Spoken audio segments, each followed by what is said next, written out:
already know how to get to that place, but that's definitely Does Gilded Vale still reek of spoiled grain and burnt stew? Wouldn't know.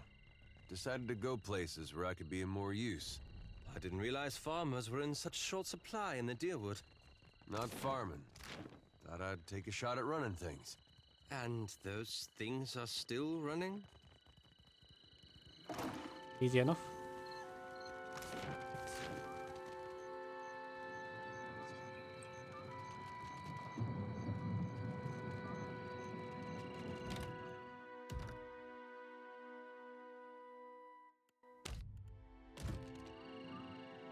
Right, let's go down below. A rickety metal cage swings over an abyss. Your clothes billow with the foul wind from below, and faint screams and roars echo from the depths. Still you make out no details from the distance. You step into the jousting cage. Jousting cage. The door slams shut and your descent begins with a rattle of chains. As your eyes adjust to the gloom, you begin to make out crumbling ruins and shadows flickering between them. The cage comes to a rest with a groan. Battle!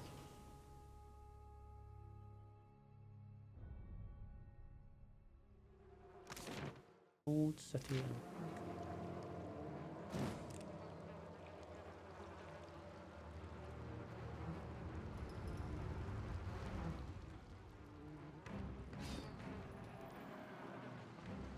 Yeah.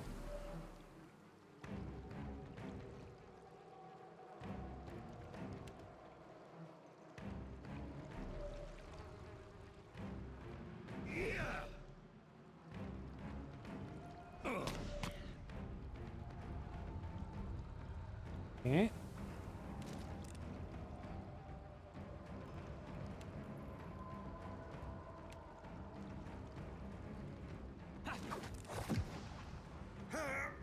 On your side. I thought I was not going to reach you.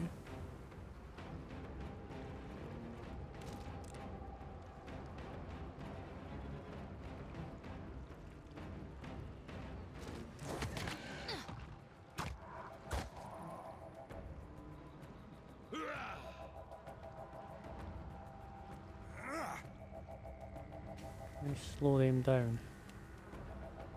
Nice. Thick worth and rough.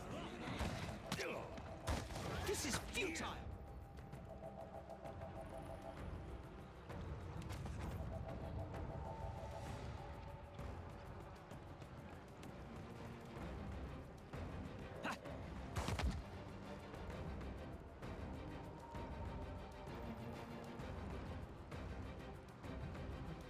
Ah, so that's what that is. That's right. Used, nice. Blow them up as well. Yeah. Yeah. Done and done. Nasty. That nasty. Right, so I'm still learning with the shield. So it seems like I can still get knocked back and stuff, which is a problem. I'm not gonna lie. That's quite a problem, actually. Oh? Everyone else seems to be doing a lot of damage, which is nice. I've got it. Pause. But yes, this place is pretty tough. I'm not gonna lie. Pretty tough. Pretty tough.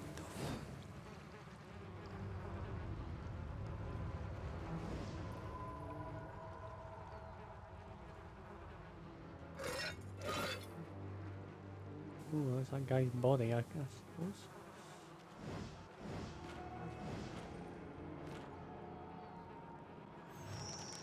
The body has been savaged by many claws and fangs. A cloud of essence hangs over it. You recognise it as belonging to Pataro, the man you saw lowered into the gullet earlier. His soul remains pulses with urgency. Read his soul. You prepare yourself for the now familiar jolt and feel yourself pulled into one of his memories. You're being dragged towards the cage, but you're looking at it. But you're not looking at it at the darkness below. Soon there'll be nothing else for you. Overseer Hatenga is holding the marked coin. the silhouette, and glaring at you.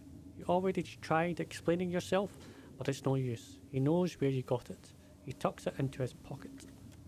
Instead, you look at Biha, furious and heartbroken, where she stands beyond the guards.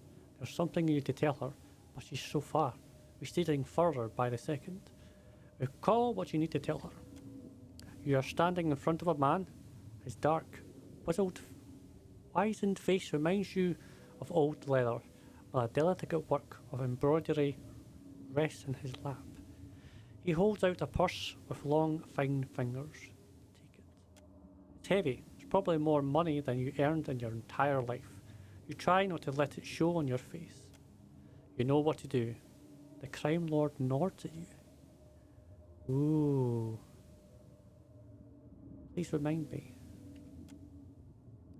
You will meet our mutual associates near the Adra Mill. She will give you a package. Pay her and bring this package to the Undercroft. He watches you for understanding before he continues. My people are particular about security, but show them the succulent and you will let you pass. You pat your pocket for the marked coin. Yes, still there. You leave the lair of Dario and lean and sip through the narrows, past the serve-chewing guards. Ah, so that's where I can get through them, okay? Left at the four-way intersection, and left again to the gullet. Your hands are shaking, and you're remembering the rumour Beho told you about, of the merchant captain at the tavern. The money is heavy in your hands. It's a risk, but you realise you've already decided to take it. You approach the tavern with your heart in your mouth, realising that you can't just walk in there holding Derea's purse. You need to hide it. Fortunately, the rubble around you offers plenty of hiding places. When no one is looking, you clear some stones out of one of the corners and hide the purse behind them. There you come back for it once you've made your deal with Ruatarian. You're almost starting to feel better about it too. As Batara walks into the tavern, the memory fades and you find yourself once again looking at his corpse. Come along now. I'll guide you through the wheel. Monty's laughing clicks softly as he drags it through the clustered essence, harvesting the lost souls. Well, so there we know where to get where the pirates are. So that's cool, I suppose.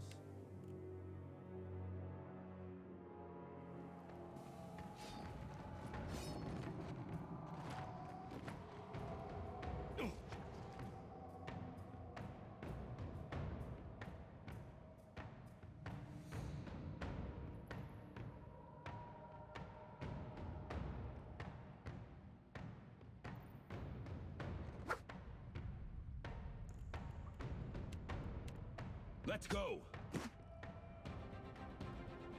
That's not supposed to happen. Get that. Take that, okay.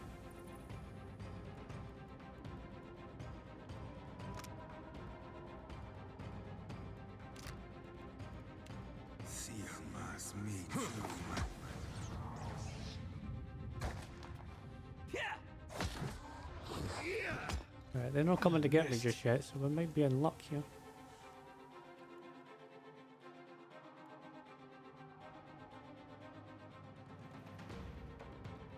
That dog won't Too much hurt. here. Hopefully you die. Out it.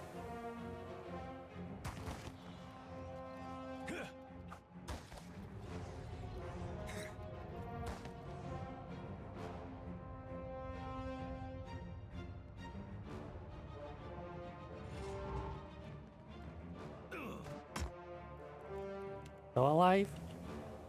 All that matters. I'm afraid I need to heal. I need to get back up there actually. With my word, I'm getting my ass kicked.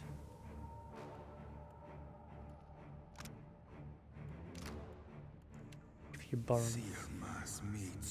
Can't do much with you. You're just gonna have to hopefully survive.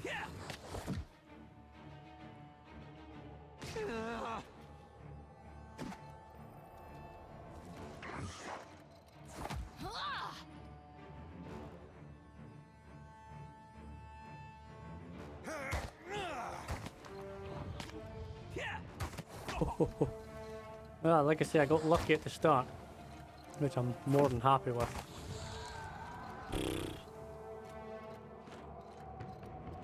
Holy moly. Aye, aye. That was not pleasant, that one. We got really lucky. Really, really, really lucky. Alright.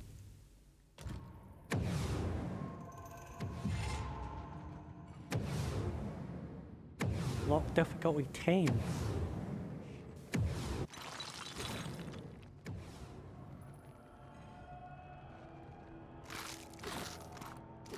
Steady does it.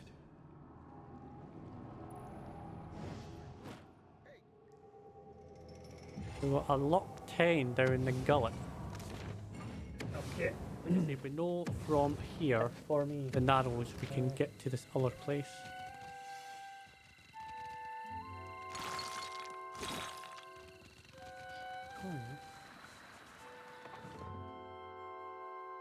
Alright.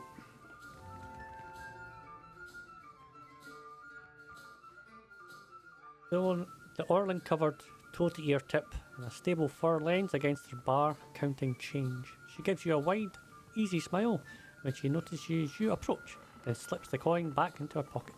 Hey, fresh face. Welcome to the hole. Just got 2 rules, yeah? Keep your hands to yourself and don't fall in. Okay. Need something? I'm looking for a way into Delver's Row. You sure about that? Don't want to tell you how to live, of course. I'm just saying you might be a touch soft for them, you know? What? But it ain't none of my business, I suppose. If you're dead set on dying, you'll find Delver's Row in the Narrows. Those twisty alleys carved into the mountain on the west side of the gullet. But since I heard you've been good to the folks around here, Pays to be nice, folks. I'll Pays tell to you be how nice. to get there without getting yourself dead first. Take a right the first chance you get. Level. Then keep going forward until you see a merchant stall. Look close. There's a secret hallway behind a curtain there. That's your entrance. I'm sure I don't need to tell you this, but all the same, you'd best watch yourself in Delver's Row. The crooks there will kill you just as soon as cheat you out of everything you own. If Dario doesn't gut you first.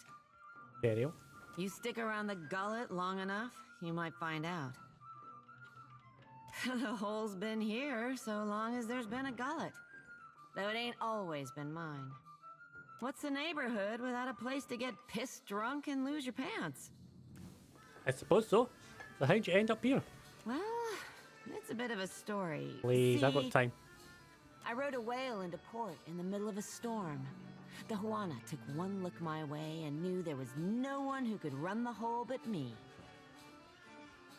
Okay. Of course. What you need? You know of any sailors looking for work? I need crew. Ooh. Sure, I know a few folks who need coin, and a couple of them can even hold their liquor.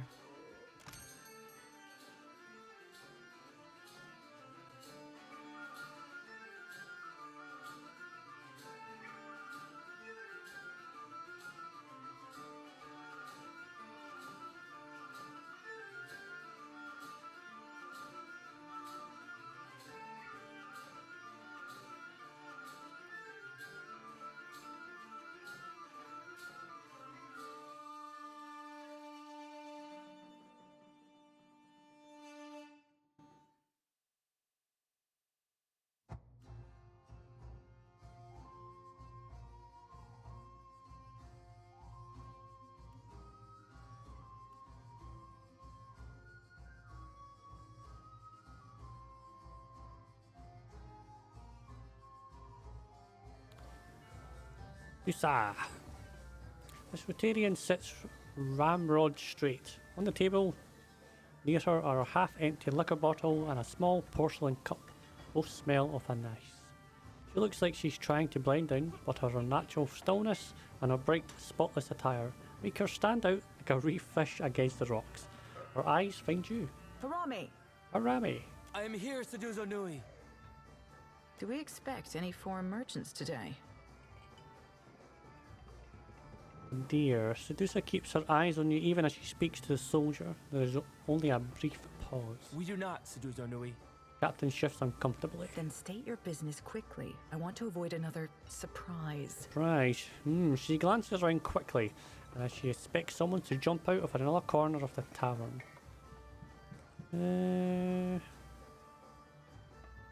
She crossed paths with a man named Outtro. The one who threatened me. I shall not soon forget him. She raises her cup for another sip, scrolling into the liquor. These Huana learn too many pretty words from the Valians. You cannot trust what they say.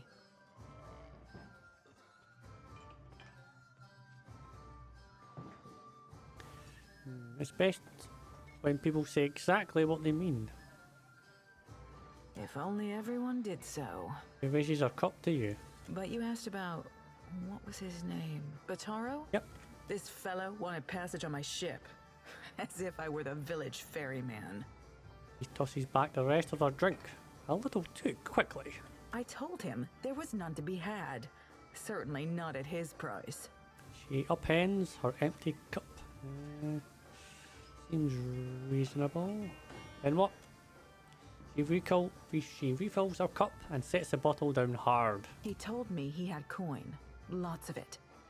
I did not believe him. How could a man who lives in a garbage heap have enough money for passage? She shakes her head. So you assumed the worst and threw him to the wolves? No, you presumptuous Ediran. I assumed nothing until I saw the swollenette. Swollenette? A marked coin. A token of allegiance. The Principe carry them. I knew then that I was dealing with a pirate. I had heard they were influential in the Gullet, but I did not realize how much so. She scowls and shudders. I called for the guards, and they dragged him away. That is the last I saw of him. So what's your business in Nikitaka? Nearly done, I hope. I sold a consignment of iron and cultural coral, and will return to Rauatai with vorals, merkberries, and Ondra stars. She shifts in her chair, tugging at her conspicuous clean and bright clothes. Are you writing that down? She raises her eyebrow at Sullivan. Nay, lass. We're merely moved to a momentary bout of verse by the beauty on display before me. He clears his throat and secretes the scrap of paper into a pouch. She's agitated, is she? Let's hear it. They're very bawdy rhymes, Cap.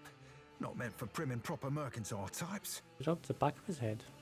She looks at Sullivan as though he were a particular talkative rodent. She turns back to you. Anyway, that's what brought me here. Alright, what streetwise insight?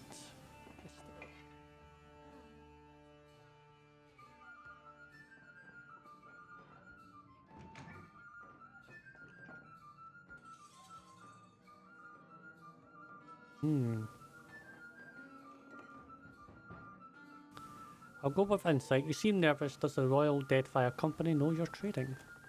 She sets her glass down with a loud clatter. The Royal Deadfire Company would frown on business in this district. But there's no harm if they don't know.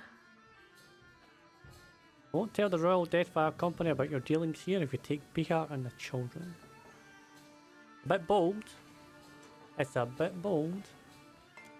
She tugs at her collar and looks around to see if anyone has overheard you. Very well. I could take 3 more in the hold, and no more. Orron and his crew have reserved the berths. You're fairly small. Surely you can take more. I will already have to abandon crates of cargo to make room for these 3. Plus, the food and water they require. Send them to me. The sooner we leave, the better. She shifts in her chair, looking around the tavern as if she expects someone to jump out of here. Tell me about Orron. He and his people are gold-packed knights. Orron is... particular. He looks at her crew and they nod in agreement. Perhaps that is good. He just finished a contract to guard the Valian Luminous Mill. I hear Animancers are also particular. He's upstairs. Just do not interrupt him if he's arranging things. He and her crew exchange another quick glance. What is your business with me? Nearly done, I hope. I sold a consignment of iron and cultural coral. I can do the first and one we'll as return well. to Rautai with vorals, merkberries, and Ondra stars.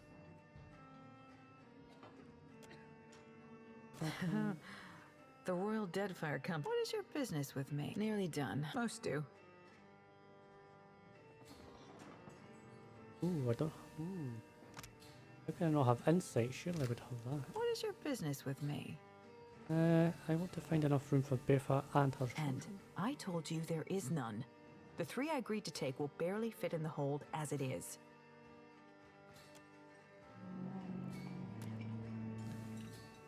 Okay.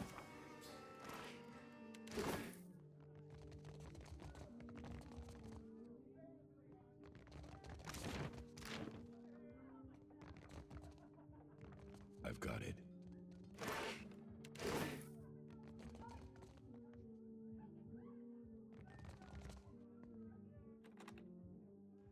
Easy breezy, wet and sleazy.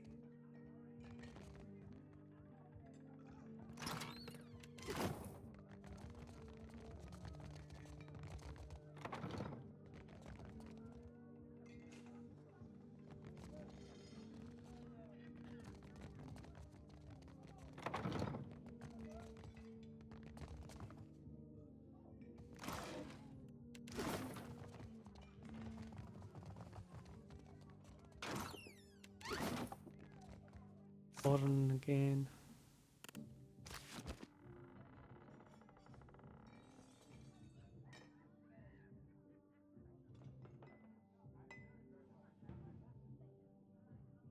A door sits before a generous and curious spread. Steamed mussels arrange in a concentrate circles, rounds of flatbread stacked in a neat tower, and melons sliced in even triangles. Yet his attention is focused on the 4 cups and a bottle in front of him. He has the cups organised in an almost perfect square around the bottle, but as you look on, he leans down to adjust one. The others with him wait quietly and serve the ritual. Holding his breath, he takes the bottle and measures an equal serving of wine into the cups, making 3 or 4 passes over each. His companions look on with practiced patience. Don't see why you'd spend all that time arranging your food if you aren't making it look like a funny face. At last the bottle is empty, and he places it in the exact centre of the square. He picks it up and puts it down on the same spot twice before he's satisfied. I don't see what Seduzo was fussing about. Nothing wrong with being tidy. Elof leans close to you, then leans back to observe. Cheers. They all take their cups and drink deeply at last. The leader turns to you. What do you require? What brought We you had to a Deadfire? contract with the Valian Trading Company to defend one of their most valuable properties. If you're looking for work, I hardly recommend them. They pay well, and they pay on time.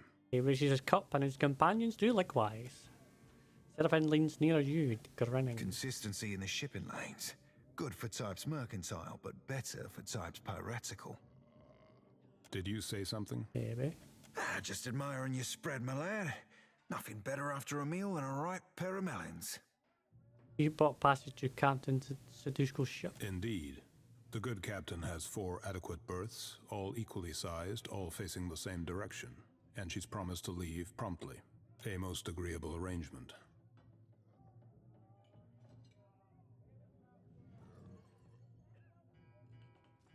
What would it take for you to seat your spots? Out of the question. We're due in Tekoa for another contract, and the client has already paid the advance. It's from his cup and immediately runs a folded handkerchief around the rim. And we have already paid Seduzo. I couldn't possibly take back the same coins I have already spent. I'm book his passes for a family, but the Seduzo only has room for 3 of them, so they'll be split. His hand jerks so violently that he splashes a few drops of wine on the table. He mops them up, a rigid and pained expression on his face.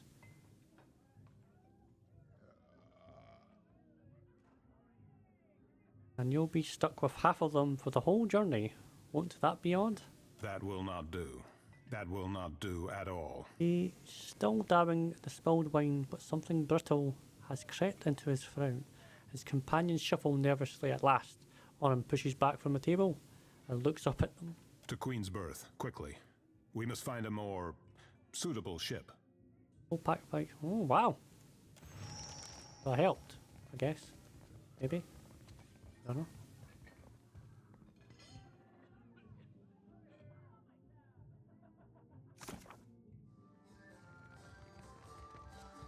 What is your business with me? Orron won't be travelling with you anymore. She eyes you suspiciously. The soldier with her shrugs. That is convenient for you. But never mind. If there's trouble, I'm staying out of it. The berths are paid for. You can send your friends as long as you promise not to make trouble for me. He glances from side to side, checking to make sure no one is listening. Just do it soon. I don't want any mess you've made to spill onto my decks. He looks at her crew and makes a thurling motion with her finger. Well, it seems that paladins are very nice people. Sometimes. Not all the time, but sometimes.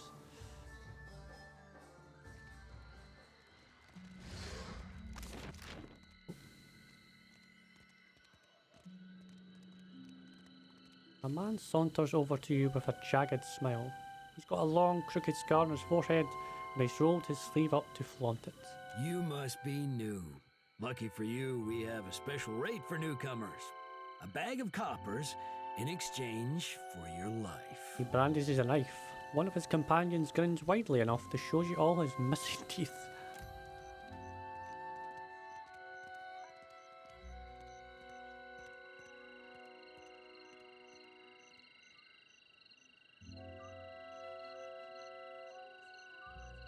You're nearer than I am, which means you're poaching on someone else's territory.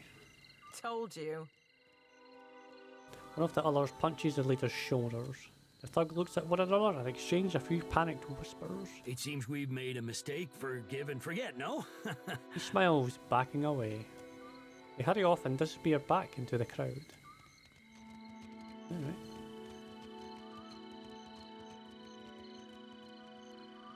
Odd. Easy enough. Me. My village was not like this. Why does Queen Onikaza not send the foreigners away? I can't give it back to her.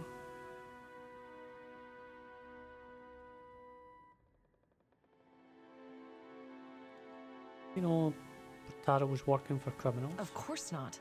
He worked on the docks, I'm sure of it. I'm a watcher. I've read the memory in his soul. She blinks at you in disbelief, her mouth half open. For what do you torment me? He was a good man. As you say. The Overseer looks for a reason to toss us below too. Such talk will bring him to our doorstep. I found Bataro in the Old City, dead. Of course. I only hoped. She breaks off, shaking her head. It is no matter. Thank you for telling me. I spoke with Captain Seduzo about passage out of Nikitaka. What say, then? She's great to take you all. She is momentarily speechless. Her eyes fill with tears. She drops the reeds and she brushes them away. Sometimes, Cap, you remind me of serving with Romaro back on a sorcerer. More than halfway to heartwarming. Ah, he beams his hands on his lips, hips, and chest forward. May Amira's winds ever blow sweet for you. We will pray always for you in this life and in each to come. He picks up the two infants and hurries the others out the door. Nice. So I'm actually quite happy that I went down below first. Like I say, I didn't think, like I say, I think we got pretty lucky with that overlook. So I'm happy with that, but yeah. That was a cool quest, that. Thanks for that.